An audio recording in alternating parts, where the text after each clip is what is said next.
Tonight we're in Stockton-on-Tees, and welcome to Question Time.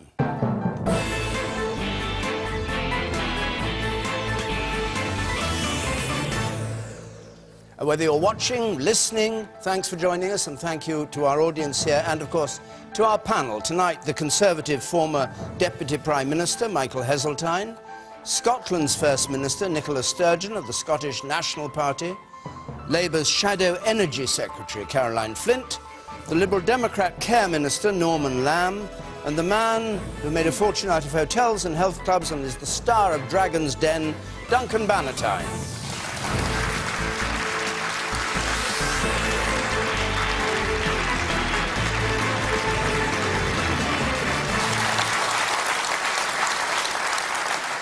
And if from home you want to join in what I hope will be a very vigorous debate here, you of course can do so too. Text and Twitter at your service, our hashtag BBCQT. You can follow us at BBC Question Time. You can text comments to 83981. You can use the red button to see what others are texting. Our first question comes from Jane Moutsakitis, please. Jane Moutsakitis. Good evening, panel. So, recovering economy, low unemployment, controlled inflation. Why are the Conservatives not set for a landslide victory in the election? Nicola Sturgeon. Well, I guess economy's better, unemployment down, inflation down. In many of these indicators, things are improving. So unemployment's down, employment's up, inflation is low. But I guess the reason, to answer your question, that the Tories are not heading for a landslide is that it doesn't feel that way for many people in their day-to-day lives. So we still see the issue of underemployment, people not getting to work the hours that they would like to work. GDP per head of population is still at below pre-recession levels. And I think perhaps most importantly of all, in the context of the part of your question about low inflation, real wages are still, I think across the UK, something like 7% below the level they were at before the recession hit. So people in their everyday working lives are not feeling that things are improving in the way that the Tories and the Liberals are trying to tell us that they are. And that's one of the reasons why I think, as we do look towards the general election and what happens after the general election, there is such a strong argument for a different economic approach, for an end to the continued never-ending austerity, and to look at economic policies that can actually inject more growth into the economy and relieve the pressure in some of the most vulnerable, who of course have borne the brunt of the cuts that we've seen from this government. So, Michael Heseltine, how come all these good figures are being brought out every week and, as the questioner says, you're not set for a landslide? Well, no one knows what's going to happen in May, but the answer to the question, I think, is a simple one. People have had a very rough time, and the consequence of putting right the economic mess that the government inherited has been, as it always is, borne in on the government itself. And you see the Lib Dems have taken a pounding because they are in coalition. You see the Conservatives have held a relatively low position in the polls. But the position is changing. And the big issue that now faces the country is whether all the things that everyone has agreed are happening, low inflation, the most dramatic growth rates in the Western world, even ahead of America, and levels of unemployment which have fallen consistently, 97,000 drop in unemployment just this week. Whether we're going to keep that going, enjoying the growth which is there now in this country, hard-earned, because people, this audience, the whole country has suffered under the recessional pressures, whether the recovery that is now underway is kept going so that the wealth that is now being created can be more widely shared, and it is starting to happen in real wage increases, or whether we're going to put the guys who created the mess in the first place back in, because the only choice that this country has got in May is whether you have David Cameron leading on with what is now successful, or Ed Miliband and Ed Balls, who were part of the problem in the first place.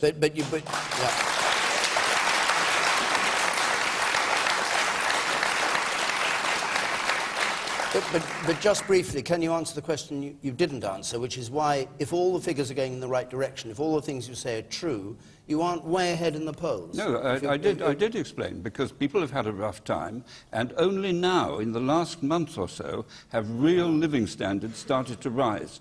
We've got inflation basically at zero, and we've got wage increases coming through at now over 2%. All right. Plus the tax cuts this government has introduced. That is now happening. And every week and month that goes past between now and May, more and more people will realise it. Caroline Flint. I think the reason why they're not ahead is because the public think they're out of touch, and they think they're out of touch because, for all they will, you know, talk about the recovery and how great it is, and don't get me wrong, you know, every new job I welcome, any opportunity to get people into work I welcome, but the truth is that families are going to be worse off after 5 years than they were at the beginning. We know that the number of working people having to claim housing benefit has gone up by 50%. We know here in the North East and elsewhere how many people have been badly affected by the bedroom tax. And the truth is, you know, recovery isn't a recovery unless it's shared by everyone. And time again, David Cameron and George Osborne, you know, like to give the impression that somehow everything is, you know, on the up. No. And that is just not the experience of so many families around Britain, and that is why they are not getting the support in the polls, and it's why we need, in this debate leading up to the general election, to talk about what sort of economy do we want. We don't want an economy where it's a race to the bottom, where there are more and more zero-hour contracts. We want secure jobs where people can gain the skills that are going to take them forward for the future jobs that are out there that are waiting to be filled, but they have to be done in a way that actually recognises that it's not about just those few at the top benefiting from a recovery. It has to be a recovery for everybody. All right. Let me just hear, before I go on, from one or two members of the audience. You, sir. Don't you think it's hard that every time that the Conservatives get embroiled in a tax evasion scandal, that it makes it feel that the Conservatives aren't on our side, and any benefits that they're trying to do for us and making it harder for people to claim benefits, therefore disenchants the people who are voting for them? Michael Heseltine, want to answer that? Well, tax evasion is illegal, it is criminal, and it should be hounded out. And all parties would agree with that. The great problem a politician faces is the moment they try to do it, they find that there is no international agreement, and that all over the place there are havens where you can put your money and no one can get at it. And often people don't even know that they're there. This government has actually done more to recover that sort of money and to break its way into Switzerland and Liechtenstein than any other previous government. And it is, oh, it is true. No, of course it is. This, look, the last, well, you answered the question yourself. But the last Labour government did virtually nothing to recover the sort of scale of money. They closed loads of loopholes. Yeah, absolutely. One after the other, they are closing the loopholes. All right. And just before we start trying to turn this important issue into a party political issue, which is not, let us remember that whenever a tax dodge is discovered, it's only a matter of time before we find a Labour beneficiary from that dodge. All right. Duncan Bannister. The way to stop any politician gaining from any of these tax dodges is to make them all declare their tax returns. Yeah. And if they'll do it... What about the question that was originally asked, though, about all the figures going the right way and yet the Tories not soaring? I'm glad you've got back that question, because you've had two questions, so we'll bet that one. Yeah, I mean, why aren't the Conservatives miles ahead in the polls? I think they made a couple of mistakes, and one of those mistakes that was mentioned is the bedroom tax. I mean, that shouldn't have been introduced. It was a bit silly, and it really cost them a lot. But usually, actually, I think if you go back in history, usually at this time, about 2 or 3 months before an election, usually some politician has done something completely stupid, like getting caught in bed with somebody else that you shouldn't be in bed with, and that sort of destroys the parties and makes it easier for one party to come through. But there's been no scandals in the lead-up, not yet. But I think, you know, it is a puzzle. You know, I think the economy is doing great, and why aren't they ahead? You know, it's difficult to understand, actually. I mean, from your point of view, you think the economy is thriving? I wouldn't say it's thriving, but you know, economies all over Europe and all over the world are suffering. So we're doing not bad compared to other countries. OK, let's hear from one or two more members of the audience, and then I'll come back to you, Mr Lamb. You, sir, the man in the third row there. Could you tell me, how is it when we're in a big society and we're all in it together, and bishops are complaining about the disparity of where they're looking for tax and money from various people and others taking the burden? Where is it fair when people who are prosecuted for non-payment of council tax because they can't afford to pay it for whatever reason get prosecuted, but tax evaders and those avoiding tax have no action taken against them at all? All right, Norman Lamb.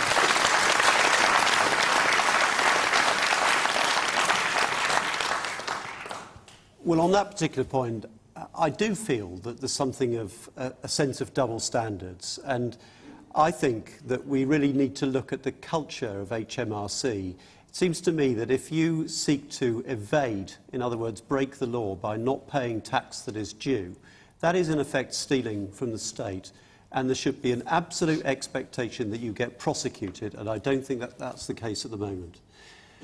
Now, if I could just turn to the point that you made in your question, I thought you were going to say to start with, why is it that the Lib Dems aren't heading for a landslide victory? But perhaps... they took that for granted, I think. Perhaps that's expecting too much. So I think it's right that for many people it's been an incredibly difficult period, this. Many people have suffered through cuts in real terms wages and so on. But the point I come back to is that in countries where they haven't got to grips with their public finances, it's always the vulnerable who suffer the most. And the only way you can address this is by getting to grips with the state of public finances that we inherited and sorting it out. And I actually think that this coalition has delivered. And I think that the Lib Dem influence rooting this government in the centre ground is actually what this country needs. And what do you say to Caroline Flint's point that people at the bottom of the scale haven't felt the benefit of what's going on? Well, I would say... As a Liberal Democrat, what do you say to them? Well, I would say that 1,850,000 more people are in work now. Right. But I mean, for good, what gives people? Let me just make. What gives people dignity? What gives people dignity? It's getting a job and having a sense of self-respect. Yeah. And the fact that this government has delivered so many more jobs, when you compare with what's happened across the European continent, this government has delivered. But it's got to be about the quality of jobs as well, and the race to the bottom doesn't help anybody. Nicola Stone. I think the answer to the question why the Tories not heading for a landslide is easy to answer, because their policies are hitting ordinary people. It's the poorest 10% in society that have been hit hardest by Tory policies. They're protecting tax dodgers, and they've had a list of 1,000 people who used the HSBC schemes, and one person has been prosecuted while they penalise disabled people. But there's a flip side to this question as well, isn't there? And that is, if the Tories, as they are, in coalition with the Liberals, are so awful, why isn't Labour heading for a landslide? And the answer to that question is because Labour doesn't offer an alternative. Labour a few weeks ago voted with the Tories to impose an additional £30 billion of austerity cuts over the next 2 years. We need an alternative to Tory, Labour, not Liberal everybody can vote. Not everyone can vote. Not everyone can vote SNP. Yeah, and the SNP offers. Will let David Cameron back in. All right. Let's leave Scotland for a minute. Michael Heseltine. Well, there is one other point which we should make, and that the Tories are running about 33, 34, 35, depending which poll. UKIP is something 12, 13, 14, 15. If you look at UKIP breakdown, it's 1 to 4 to the Conservatives. So if UKIP hadn't emerged, then the Conservatives would be significantly ahead. Now, why UKIP? The reason UKIP has emerged, first of all, is because of the immigration issue and all the implications there. Secondly, because the bolt hole of the Lib Dems doesn't exist to the protest group any longer because they're in coalition. But if you look all over Europe, you will find that whether it's the Scot Nats in Scotland, whether it's UKIP in England, whether it's Le Pen in France, whether it's the new government in Greece, they are all part of a protest against the economic conditions of the last 6 years. Now, The issue, sorry, you can have your go. In a minute, the key question, therefore, for the UKIP voter, who are important in the outcome of the next election, the only thing you will achieve is putting Miliband in number 10 Downing Street. If that's what you want, vote UKIP. But if you don't want that, you have to revert to the Conservatives, who are going to maintain the recovery that is everybody's benefit. All right. Well, now, hold on a second. Hold on a second. I'm just going to take very briefly, because we've had this attack on the Tories, a question from Eleanor Young, please. Eleanor Young. Have Ant and Dec articulated what millions of other people are thinking? Have Ant and Dec articulated what millions of other people are thinking? Do you know what Ant and Dec have said? I hardly heard the question. Do you know who Ant and Dec are? No. Oh, right. Right. OK. Just briefly. Don't ever say that politicians don't tell the truth. I don't know who they are, no. Should I? Yeah, well, you could do. Ant said, I don't know what their philosophy is anymore about Labour, and Dec said, I'm not sure I could picture Ed Miliband as Prime Minister. Very briefly, Caroline Flint, having had your go at the Tories. We've had Ant and Dec, we've had, I think, Noel Gallagher and various other people quoted this week. What is interesting with Ant and Dec is also they do say that they are Labour supporters. Look, we lost badly in 2010, there's no doubt about that. And I am incredibly pleased that over the last 4.5 years we've worked incredibly hard to get people's support back. I absolutely do believe that we can win in May, but we have to work hard at it. And the truth is, if anyone had said to me back in 2010 that we could overturn this government, then I would have been rather doubtful. I think we've done a huge amount in the last 4.5 years to re-establish ourselves. And the truth is, come the election, it's either going to be Ed Miliband or David Cameron as Prime Minister, and that is the choice before. So there's not an Ed Miliband problem. David, there is not an Ed Miliband problem. Look, Ed Miliband, the policies we have on getting rid of the bedroom tax, right. Don't want the policies, about the people. We're playing the man, not the politics now. I can help these people, Ant and Dec. Now, I can help them. I can tell you, I can give you an absolutely straight answer to your philosophy request for Mr. Miliband. Bash the oil companies, renationalise the railways, and tax everybody who's got a big house. It's called 50 Shades of Red. Well, a blockbuster. A blockbuster. All right. From Ed Miliband. Okay. But David, very briefly. Rather than giving tax cuts to millionaires. Right. 30 seconds, Norman. Well, I think that very many people actually are a bit fearful of a lurch to the left and a sense that we lose the discipline on public finances, but they're also worried about a lurch to the right. And the Conservatives want to do everything by way of further cuts. And the potential cuts in public services, if the Conservatives are in government on their own, are really dreadful. And we need to root the government in the centre ground to ensure that we achieve both a stronger economy but also a fairer society. Thank you very much. Now, we're going to go on. I'm sorry to those who've got your hands up, but you'll have a chance later on in the programme. I'll watch out for you having your hand on the next one. No? Perhaps you will. Just to say, we're going to be in Telford next week, by the way, and after that we're going to be in Glasgow. So if you want to come to question time in either Telford or Glasgow, the details are on the screen. I'll give them again at the end of the programme. And I'm going to take a question from Peter Baines, please. Mr. Baines. Thank you. Is Russia a real threat? And since the cuts in defence, are we prepared? Is Russia a real threat? And since these cuts in defence, are we prepared? Nicola Sturgeon, you start on this. Yes, I think Russia is potentially a threat. I think Russia and Putin's behaviour in Ukraine is unacceptable, and I think there needs to be a really concerted and coordinated effort in the form of sanctions to make sure that Russia pays a price for the behaviour that they are showing in Ukraine. In terms of defence, one of the things that I think is completely unacceptable and makes no sense about UK defence policy is that the current government, and I think the last Labour government as well, is presiding over cuts in our conventional defence forces, while at the same time planning to spend up to £100 billion over the next 35 years on new Trident nuclear weapons. I think that's entirely the wrong priority. As a country, the priority should be to make sure that we are properly conventionally defended, and I think the eye has been taken off that ball in favour of an obsession with nuclear weapons. Okay.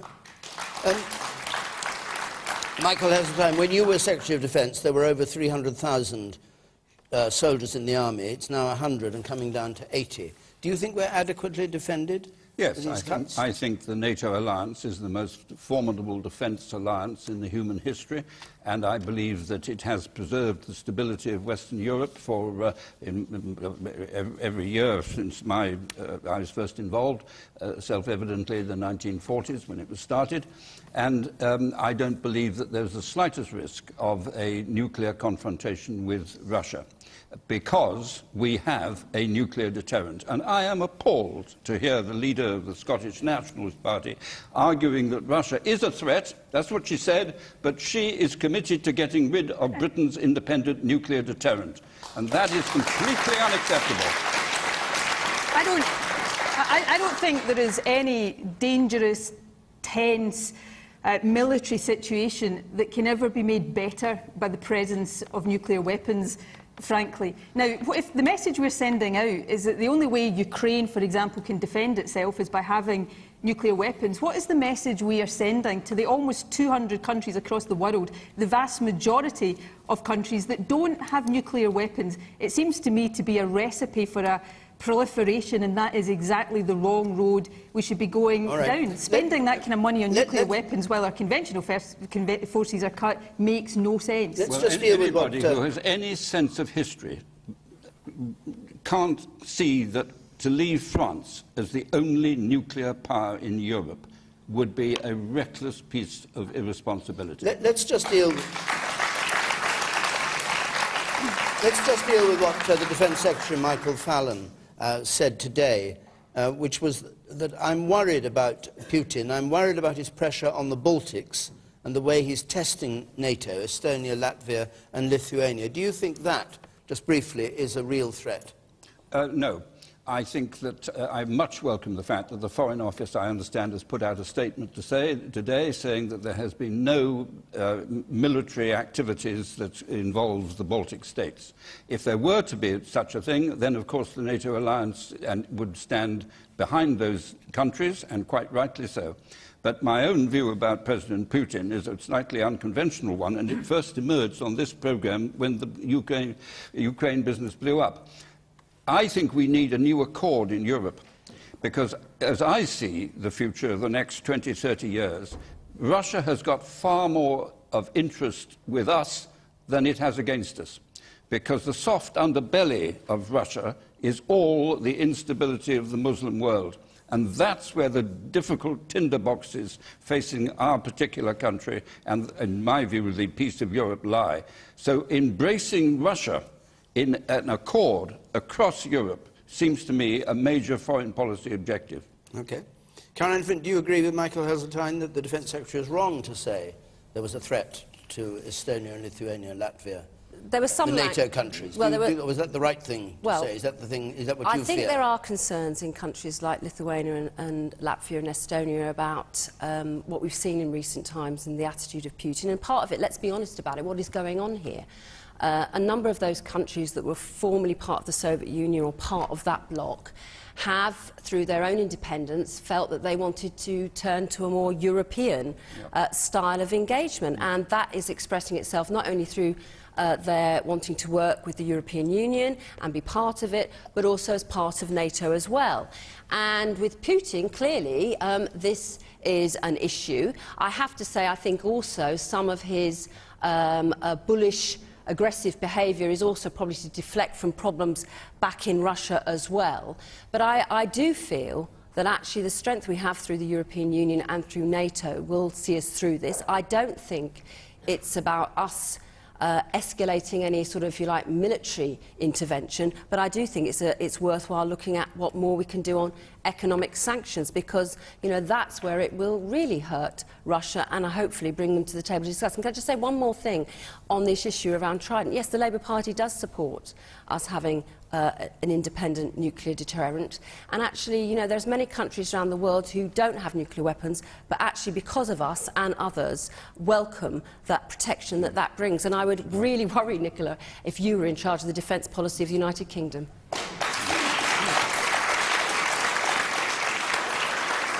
The one at the back there, yes. For once in my life, I agree. Sanctions are working in Moscow. At least I know a little bit about that. You can't get bananas in Moscow. Tighten up the sanctions, make it worse for them. And the normal working-class people over there are starting to revolt and are disagreeing with what Putin is doing.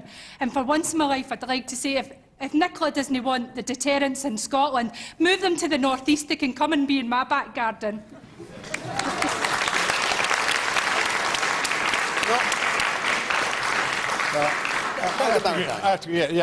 totally agree with that. We'll have them here. We'll look up. But you know, Russia is a real threat. And I think what Michael meant was that if Putin controls Russia and Ukraine, he'll then start in the Baltics. I don't think he meant to start doing it tomorrow. I think it's a long-term thing. I think Putin's main aim is world domination. So he's a real threat. And ISIS is a real threat. But, you know, I disagree with Nicola that we should get rid of Trident, but I do agree with her we should have more troops on the ground.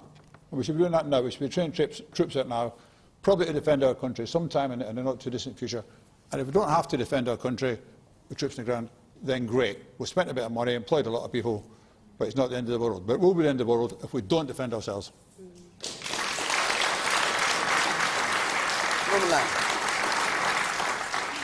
Well, first thing I'd say is it's tragic what's happening to Russia, actually, under Putin's rule. He's destroying their economy. As you rightly said in the back row, people are suffering as a result of what Vladimir Putin is doing to that country. And at the same time, he has this strongly nationalist behaviour and an expansionist approach. His behaviour towards the Ukraine is outrageous. He has taken over land through rebels within that country, but is absolutely clearly backed by Russia. His behaviour within the EU, he has linked himself up with extremists on both left and right. There's a substantial loan to the National Front in France. His aim is to destabilise. And he seeks to show his power by sending military planes down the coast of the United Kingdom on a regular basis. So this man is a threat and has to be taken seriously. But I totally agree that the approach should be to strengthen the sanctions, to look at imposing sanctions on people within the Russian parliament and on all senior officials who have anything to do with this unpleasant man's behaviour. Okay. Yes, the woman there on the right. You. Yes. I agree with Norman. I think that is the right way to do it, but I massively do agree with Nicola. The thing for me is, with Trident, £100 billion is a lot of money for something we can never use, because, Duncan, it would mean the end of the world, literally. We'd go back 40 years, mutually assured destruction. We are never, ever going to use Trident. Isn't that it's the point a deterrent. Isn't that the point of it? Well, that's exactly the point. That it's not used? Have you ever actually visited Clyde's Marine Base? Do you actually have any physical understanding of a nuclear deterrent? My father served on Vengeance. My husband's an ex-submariner, still in the Royal Navy. I'm ex-Royal Navy. And to Nicola, I would ask you, if Scotland had gained independence, would you have shut Faslane? And if you shut Faslane, would you actually think that you were strong enough alone to defend Scotland? No, we wouldn't.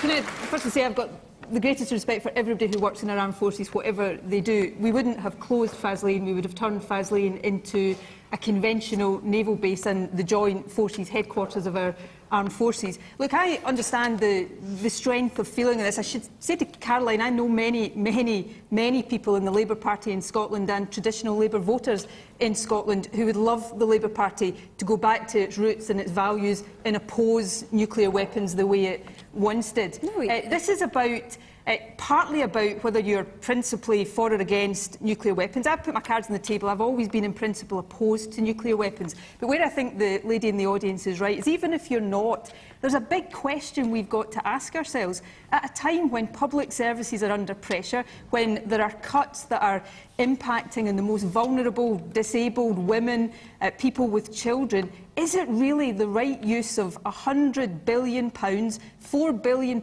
a year over the next decade to spend on nuclear weapons? That money could do so many more better things. Where are you getting £100 billion from? That's the lifetime cost of over the 35 years. The Trident Commission. 35 years. The Trident Commission last year. £2 billion a year, I think the figure. Well, the average cost would be between 2 and 3, but it would peak at £4 billion over the 2020s. That's the amount of money we're talking about. I think that money would be much better used on health, on education. People all the time, don't we, Nicola? You always have to do that. And there are choices we can make to help the poorest in our communities, but it's also about the protection of our country as well. And I don't think... Hold on. The man there on the gangway, yes, you, sir. I cannot conceive of any scenario where it will be right for the UK to actually use nuclear weapons, even in retaliation. No, but the problem that you've got and I've got is that we never can foresee the future. And so we have to take the ultimate responsible decision to defend the interests of these citizens in this country. And as long as other major players have got nuclear weapons, it is our responsibility, and I welcome the fact the Labour Party abandoned its isolation position on nuclear weapons. It is our government responsibility to maintain Britain's last resort. But our responsibility also is to seek to multilaterally disarm so that we reduce the number of nuclear weapons across the world. No, of course we should, of course. But we're not, we're not talking about that. We're talking about one-sided disarmament. No, absolutely. That's what Nicola stands for. One-sided disarmament. How does, you know, you say, well, let's multilaterally disarm. I'd like to see disarmament. I'm a unilateralist, but if there was multilateral disarmament, I would welcome that. But how can you honestly say that you're engaging in multilateral disarmament when you're about to spend £100 billion putting a whole new generation of nuclear weapons on the answer to your question is very simple. You're simply modernising your capability. And we have had multilateral disarmament. We have, with Reagan and Gorbachev. They did actually. But that's quite a long time ago. We need to maintain that pressure. Of course. No government that I can conceive would not be prepared to indulge in multilateral lowering of the deterrent. Absolutely. But what no responsible government do is to say we'll do it alone. I agree. And we don't care what other weapons people have got. The woman on the left there. Yeah.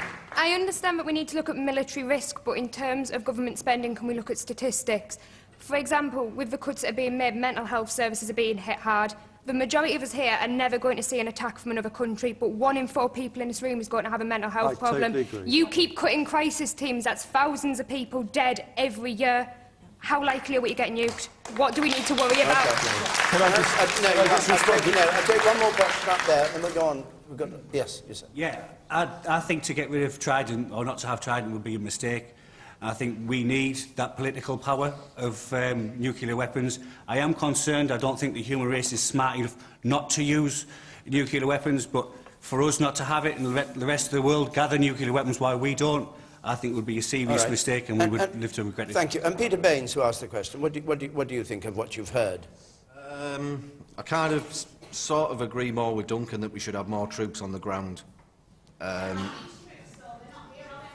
The Navy is now the same size as the county council. That's the point we're making, though, is we should start getting more troops. We should start employing more troops. The head of the army, General Richards, said exactly the same thing, that we should rethink the size of our army. You don't think we should?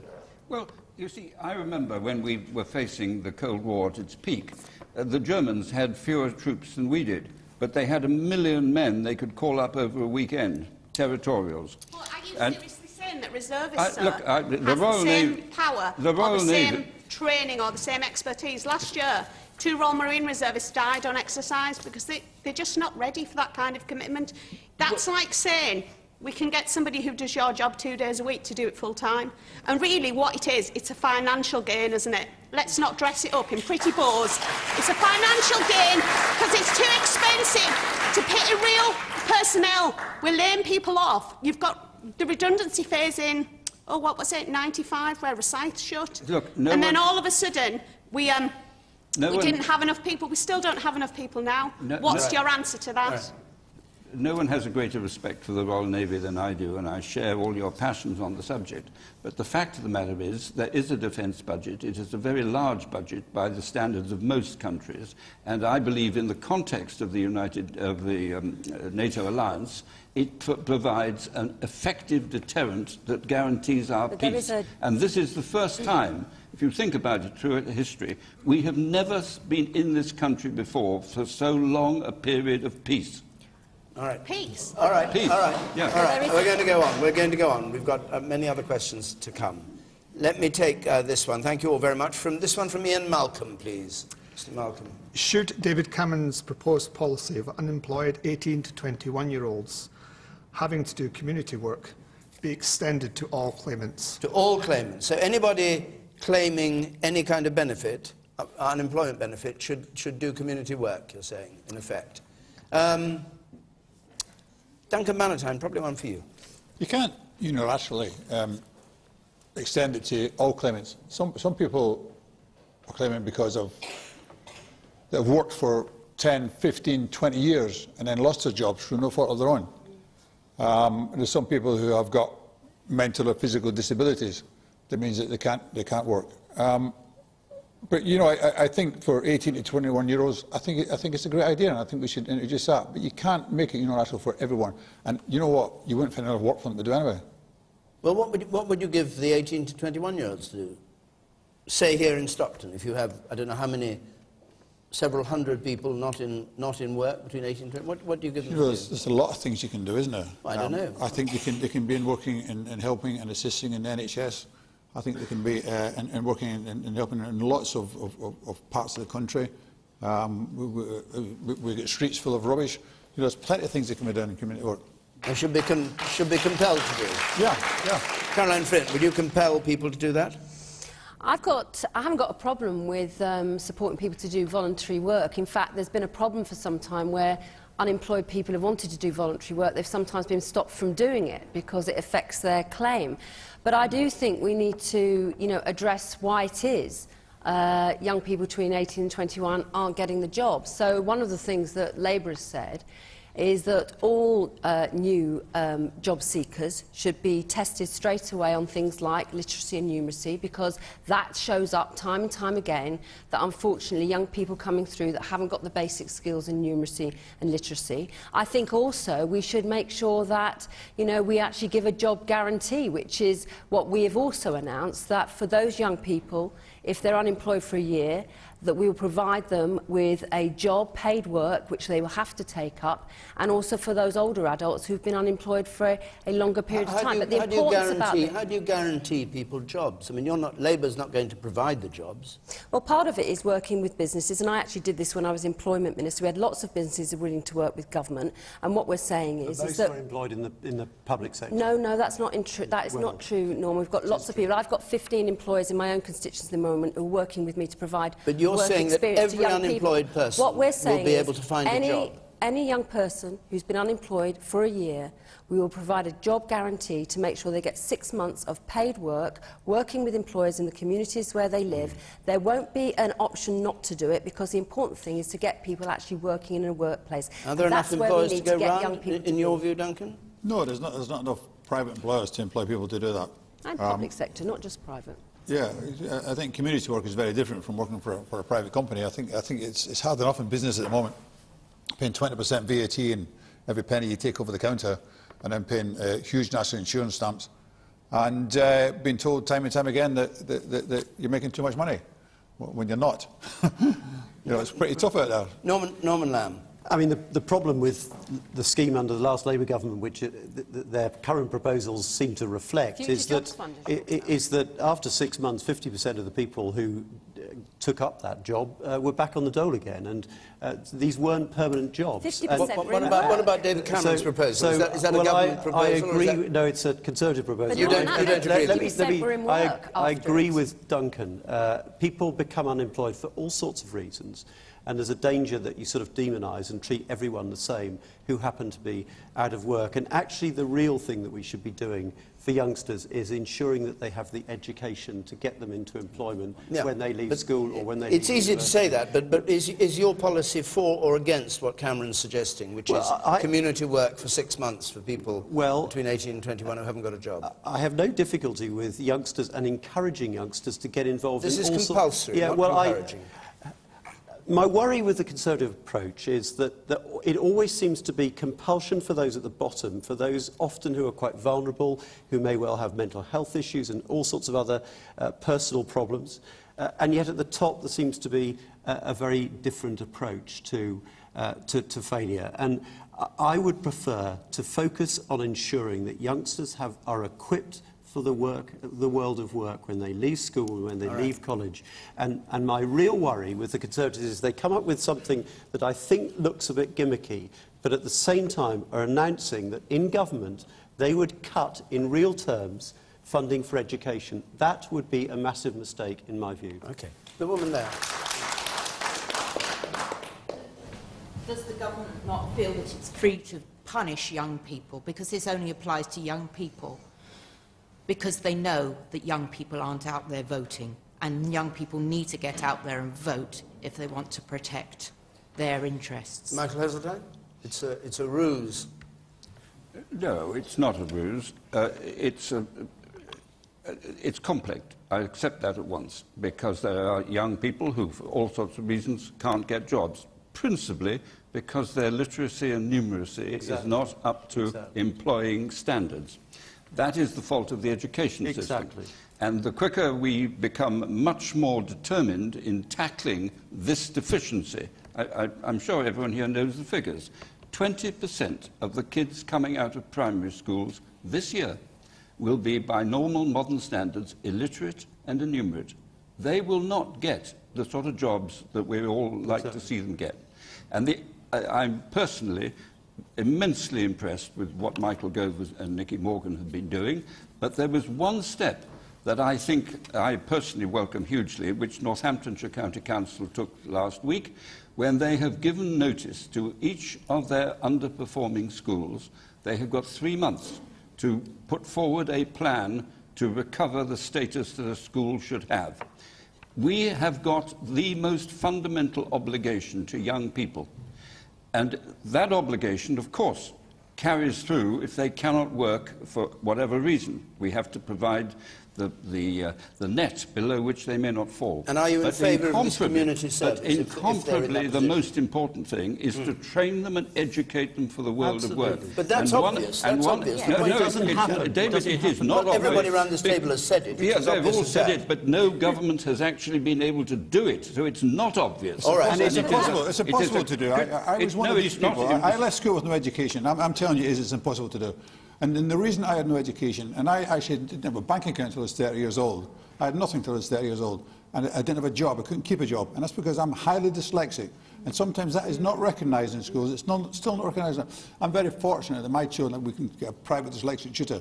But there's still children coming out. And I actually speak in prisons as well. And I meet people in prison. And I think half the people in the prison that I meet, the young people, are there because they're dyslexic. Because they were Let me bring...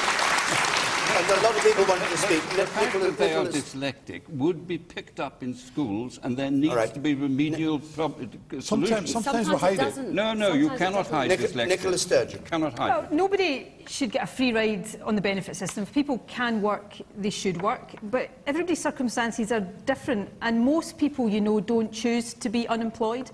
Most people, in my experience, want to work. So our focus should be not on penalising people, but on helping people get into real work. We've got the scheme in Scotland called Opportunities for All, which guarantees every 16 to 19-year-old a place in education, training or employment. Now, when you look at the detail of the Tory scheme, they say that they will expect young people to do 30 hours of community work a week for benefit of £58. That's less than £2 an hour. That sounds to me more like exploitation than actually helping young people into work. And it also strikes me It suits the Tories, doesn't it? It really suits the Tories for the debate all to be about people on benefits. Because you know what?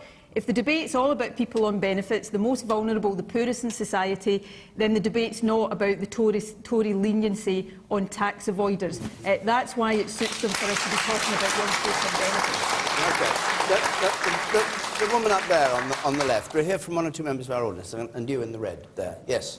Well, I think that you should keep voluntary. I used to run local charity shops where we totally relied on volunteers, which was great. But the kids that were coming in that had to come because to get the benefits, they had to work as a voluntary shop. It was counterproductive. Half of them never turned up. They didn't want to be there. They just came there because they wanted to get the benefits. And my job was made 10 times worse because it was just... Like she said, it was like exploitation. And were you forced to have them? Or? I was forced to... Well, I wasn't forced to have them, but it was... well, yeah, I was forced to have them, yeah. It was part of... It was... Because volunteers are very hard to get, yeah? Right. So we relied on older women, older people, but part of, like, the jobs... When we went to job centres to sort of say we need volunteers, they were forced to come to us, and they didn't want to be there. But if they didn't come... They didn't turn up, they'd get the benefits cut. But like I'm saying, it was counterproductive to my job and made my job harder to run the shop when I had people running it that didn't want to be there. And yet you would welcome, I'm sure, youngsters who wanted to go there and definitely, give them the opportunity. But when they were forced to be there... Absolutely. And the same with men who had lost their jobs, men who'd worked in the shipyards, men who'd been employed. It was degrading for them. They were forced to come and work in a charity shop, steaming clothes. They've been working on the shipyards. It was absolutely demoralising and awful to see. All right. Let me just put that briefly to Michael Heseltine, because he didn't answer the question about whether he approved of Cameron's policy, and you've heard that description of compulsory volunteering. As long as you get into the detail and you realise that it is not a blanket policy which picks all sorts of people who have got a problem that stops them being able to work effectively. Of course I support it. Indeed, I argued for it in the 1980s. I haven't the slightest doubt that there are areas of unemployment which we cannot accept in the present status quo. You can get 3 generations of families unemployed. They live in a culture which is benefit supported, and the whole ambition of getting out of that sort of culture has gone. And so policies which target that problem find ways of bringing people back into the working environment, and in the last resort may have to say, if you won't accept this opportunity, if you won't do this training, if you won't do this job, then we will not provide you with a benefit. Okay. That may be part of the solution. The man in red there. I have 2 separate points. Firstly, if you're going to make 18 to 21-year-olds work compulsory for the government, then they should be paid minimum wage, because otherwise... Hang on, let him finish. Otherwise, it is a way for the government to cut more public sector jobs in order to use young people at a cheaper rate, which isn't fair on the current people who are working in the public sector. And second, secondly, you shouldn't be penalising young people who are unemployed like you do criminals, forcing them to do community service when it's the government's fault they haven't got a job. All right. And the woman here on the left.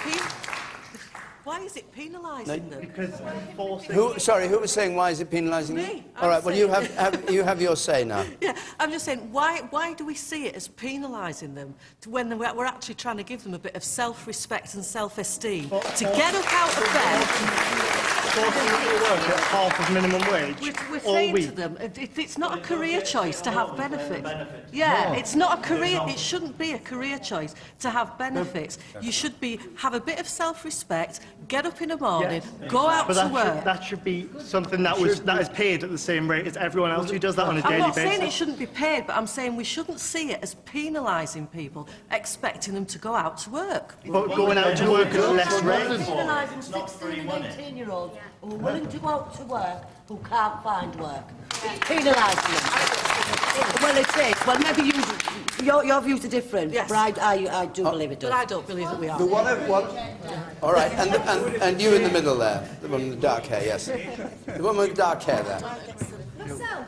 No, not yourself, this self. Right. Sorry. Yes. I'm currently unemployed. I've just finished my degree. I'm doing 2 days a week volunteering in a school to get my teacher training in, because that's eventually what I'd like to do. I've been to literally hundreds of interviews over the last 7 months. I mean, we're talking about 5, 6, 7 a week.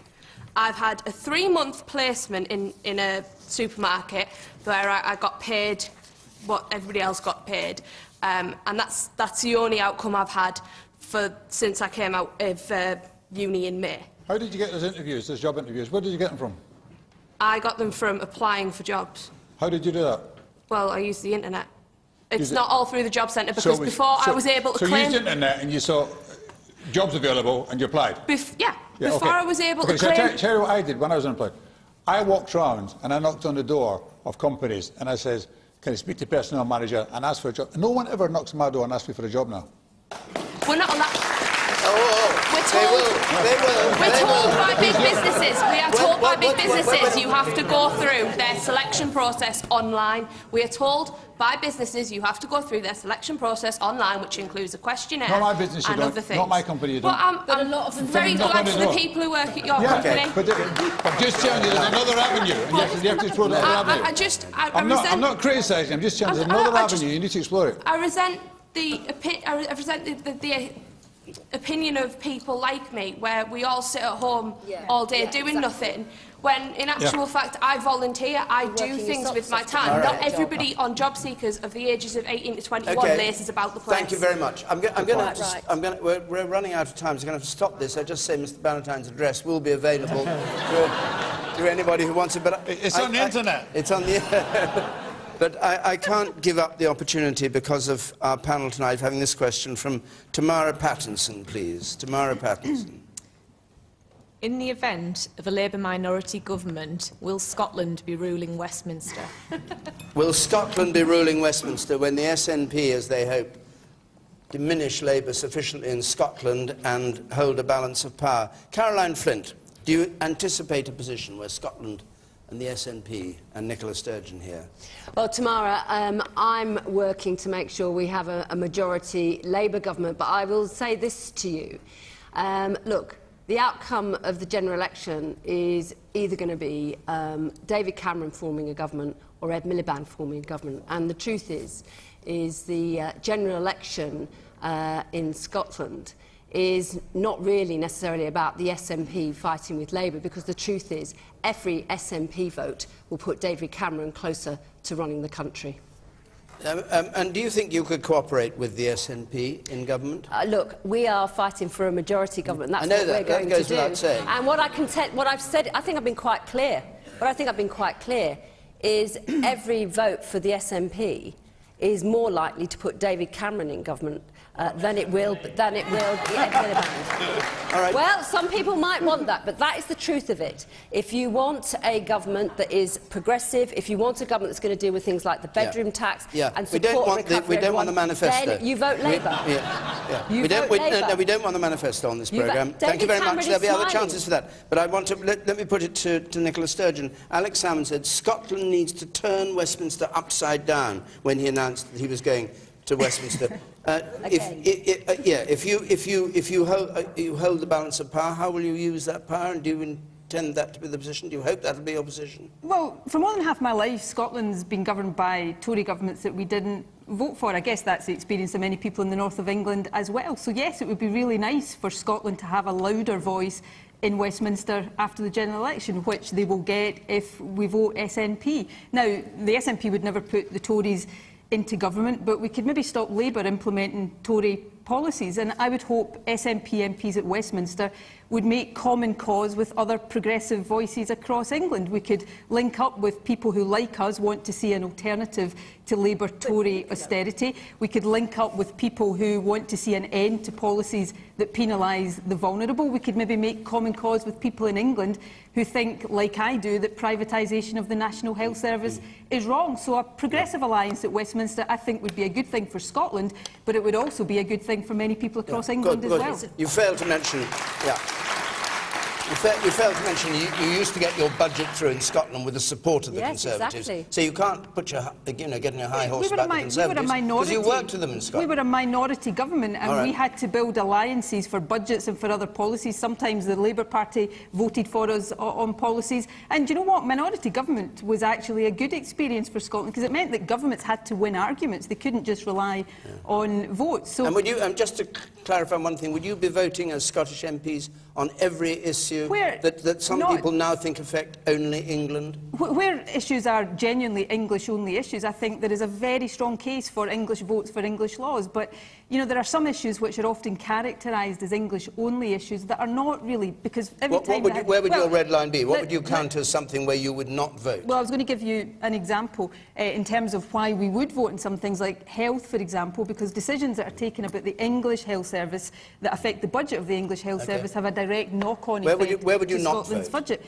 Well, things that are purely... Just one thing. Give me one example. You know, the fox hunting ban that was passed a while ago was only England. There will be other things that are only English-only votes, and we wouldn't vote on them. But, you know, surely people would understand that Scottish MPs have to vote to protect the budget that Scotland has, and that's what SNP MPs would do. Michael Heseltine. English income tax. Look, we know Nicola has been very articulate on this subject. She says that if she was in, or Alex Salmond was in London, propping up Ed Balls and El Miliband, then she has said she will screw £180 billion out of the Labour government for her support. And that means, that's what she said, and that means that all of you as taxpayers are going to be paying that much more money, we'll have that much more debt, in order that Scotland can get even more money from the British and the English than they're already getting. That's what she said. Come on. Norman Lamb. Norman Lamb. Briefly, if we would. We're coming to the end here. And we can debate this again and again, no doubt. Self-evidently, a party that is intent on the break-up of the United Kingdom cannot, it seems to me, act in the interests of the United Kingdom. And the thought, therefore...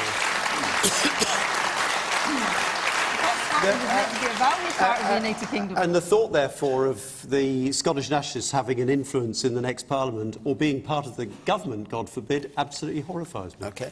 And Duncan Valentine. What was the question?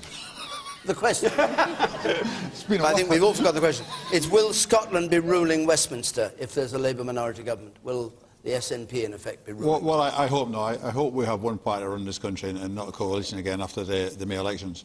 But I'd like to know what Nicola would do if Scotland has the right to vote on its income tax. Will it vote on English income tax? If we had total control over income tax, but that's not what was being proposed. You know, things that impact in Scotland, then Scottish MPs, if what we were told during the referendum by politicians like these was true, that Scotland is a valued part of the UK, then surely we've got a right to vote in Westminster on things that affect our interests. And we need people there who are going to stand up and be strong in defending Scotland's interests. How does English income tax levels affect Scotland? Well, because we're not getting complete control over income tax in Scotland, so decisions that are taken on England, in England and Westminster on income tax affects the budget that Scotland's got. I think it's just fox hunting. All right. We've got to stop. I know. I agree. But our time's up. We're going to be in Telford next week, so you can join us again. We have the Tory party chairman, Grant Shapps, with us. We have Rachel Reeves for Labour, and we have Mark Reckless, the new UKIP MP, on the panel. And the week after that, we're going to be in Glasgow. So if you want to come either to Telford or to Glasgow, the address to apply to is on the screen there, or you can call us, 0330 123 9988. If you're listening on 5 Live, on radio, you know the debate goes on Question Time, Extra Time. But from here, my thanks to our panel, to all of you who came to Stockton-on-Tees to take part in this edition of Question Time. See you all again next Thursday. Good night.